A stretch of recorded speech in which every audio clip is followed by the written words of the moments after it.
सियावर रामचंद्र की जय. इंद्रजितासोबत हनुमंतांचं घनघोर युद्ध सुरू आहे आणि या घनघोर युद्धामध्ये हनुमंतांनी इंद्रजिताच्या प्रत्येक अस्त्राला, प्रत्येक वाराला तोड द्यायला सुरुवात केली आहे. पण शेवटी इंद्रजिताला वाटू लागलंय की आता या युद्धामध्ये आपला पराभव नक्की आहे. कारण एवढा शक्तिशाली वानर जो कोणत्याही अस्त्राला दाद देत नाहीये, त्याला अंकित करायचं असेल तर ब्रह्मास्त्र, आणि ब्रह्मास्त्राचा आदर ठेवायचा म्हणून हनुमंतांनीही स्वतःला ब्रह्मास्त्राच्या पाशामध्ये बांधून घेतलंय. कारण अनेक आहेत, ती मागच्या भागात आपण बघितली. रावणाला बघायचं आहे, नेलं असतं, त्या निमित्ताने लंकेतून चालत जाता आलं असतं, ब्रह्मास्त्राचा आदर राखून झाला असता. आणि हनुमंतांना हे ठाऊक होतं की ब्रह्माने दिलेल्या वरदानानुसार फक्त 1 मुहूर्तापर्यंतच हा ब्रह्मास्त्राचा पाश हनुमंतांना अडकवू शकेल, बांधून ठेवू शकेल. ब्रह्मास्त्राच्या पाशामध्ये हनुमानाला अडकवल्याबरोबर इंद्रजिताला आनंद वाटलाय आणि त्यापेक्षा आनंदी झालेत लंकेतले लोक. डूबते को तिनके का सहारा. कारण एवढा सगळा विध्वंस करणारा, शेकडो राक्षसांना मारणारा, 15 वीरांना मारणारा हा वानर इंद्रजिताच्या ब्रह्मास्त्राने बंदिस्त झालाय हे कळलंय आणि आता याला जेरबंदच करायचं हे लक्षात आहे. या सगळ्या राक्षसांनी मिळून एक कृती केली आहे. बघा, माणूस उत्साहित झाला की काय चूक करू शकतो. ब्रह्मास्त्राचं एक वैशिष्ट्य असतं. ब्रह्मास्त्राचा पाश ज्याच्या भोवती बांधला गेलेला आहे तो ब्रह्मास्त्राच्या पाशानेच बांधलेला असतो. ब्रह्मास्त्राच्या सोबत अजून कोणता पाश बांधण्याचा प्रयत्न केला की ब्रह्मास्त्र आपला पाश सोडून देतं. म्हणजे ते म्हणतात, तुझी ताकद आहे ना, बघतोस तू, थांब मी करतो. माणसाला कर म्हणून सोडून दिल्यावर कशी अवस्था होते तशी अवस्था असते. ब्रह्मास्त्र निघून जातं, तो पाश गळून पडतो. या राक्षसांनी हनुमानाला बांधण्यासाठी लतावेलींचे पाश केले होते, दोऱ्या आणल्या होत्या आणि या दोऱ्यांनी लतावेलीच्या पाशाने त्याला बांधून टाकलंय. ज्या क्षणी या दोऱ्यांनी बांधलंय त्या क्षणी ब्रह्मास्त्र निष्प्रभ झालंय. ब्रह्मास्त्राचा पाश उरलेला नाही आहे. ही गोष्ट इंद्रजिताच्या लक्षात आली आहे. आपण केलेल्या सगळ्या मेहनतीवर या राक्षसांनी पाणी टाकलंय हे इंद्रजिताच्या लक्षात आलंय. उत्साहाच्या भरात माणसं उत्साहात काय करतील सांगता येत नाही. आता भारी भेटला का नाही असं असतं ते काम.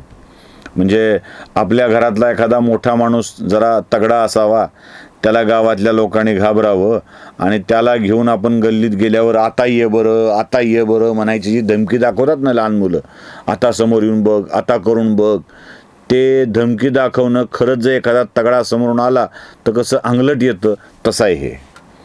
इंद्रजिताने ब्रह्मास्त्राच्या पाशाने हनुमंताला गुंडाळलंय. यांना वाटलं हे ताल ताब्यात.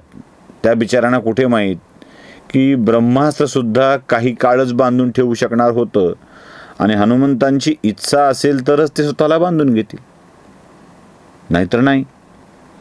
इंद्रजिताला कळलंय, योगियाच्या कळा योगिया जाणे, तशा पराक्रमी माणसांच्या गोष्टी पराक्रमी माणसाला कळतात. इंद्रजित पराक्रमी होता, त्याला कळलंय की गडबड झाली आहे, गोंधळ झालाय, आपल्या मेहनतीवर माती फिरवल्या गेली आहे. आणि जेव्हा तो राक्षसांवर रागावू लागलाय तेव्हा त्याला आश्चर्य सुद्धा या गोष्टीचं वाटू लागलंय की ब्रह्मास्त्राचा पाश सुटून सुद्धा हे वानर अजूनही बांधल्या गेलेलं का बरं आहे. असतं ना की ब्रह्मास्त्राच्या पाशात सुद्धा जो स्वतःच्या इच्छेने बांधल्या गेलेला आहे तो या सामान्य दोरीच्या लतावेलीच्या मध्ये अडकून कसा राहू शकेल. काहीतरी गडबड आहे हे इंद्रजिताला कळू लागलंय. पण इंद्रजिताने त्याला फरफटत न्यायची आज्ञा केली आहे.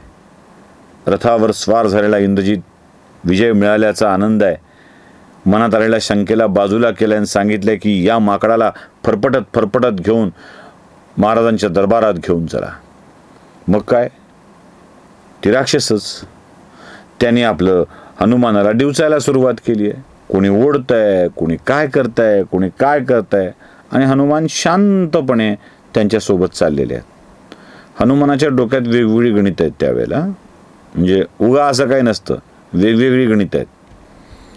ते म्हणतात की फार तर काय टोचतील, दगडं मारतील, ढकलून देतील, याच्या पलीकडे काय करणार आहेत, तेवढं करू सहन. त्या निमित्ताने लंकेच्या रस्त्यावरून फिरायला मिळणार आहे. त्याचं काय, ती वेगळीच माहिती असणार आहे.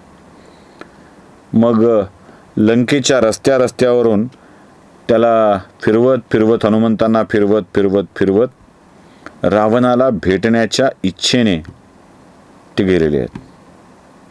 रावणाच्या दरबारात आल्याबरोबर रावणाचं रूप हनुमंतांनी बघितलंय. ते झोपलेला बघितला होता.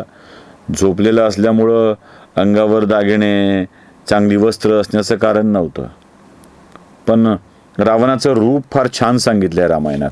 फार छान म्हणजे स्पष्टपणे सांगितलंय कसा होता तो.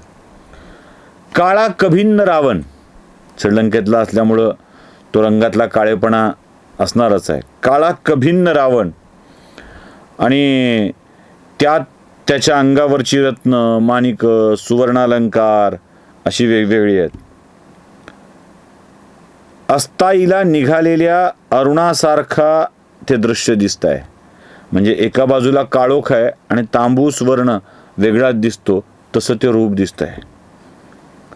रत्नमाणिकांच्या मध्ये, उंची वस्त्रांच्या मध्ये बसलेला रावण, त्याचं सिंहासन सुद्धा रत्नजडित, सुवर्णजडित आहे.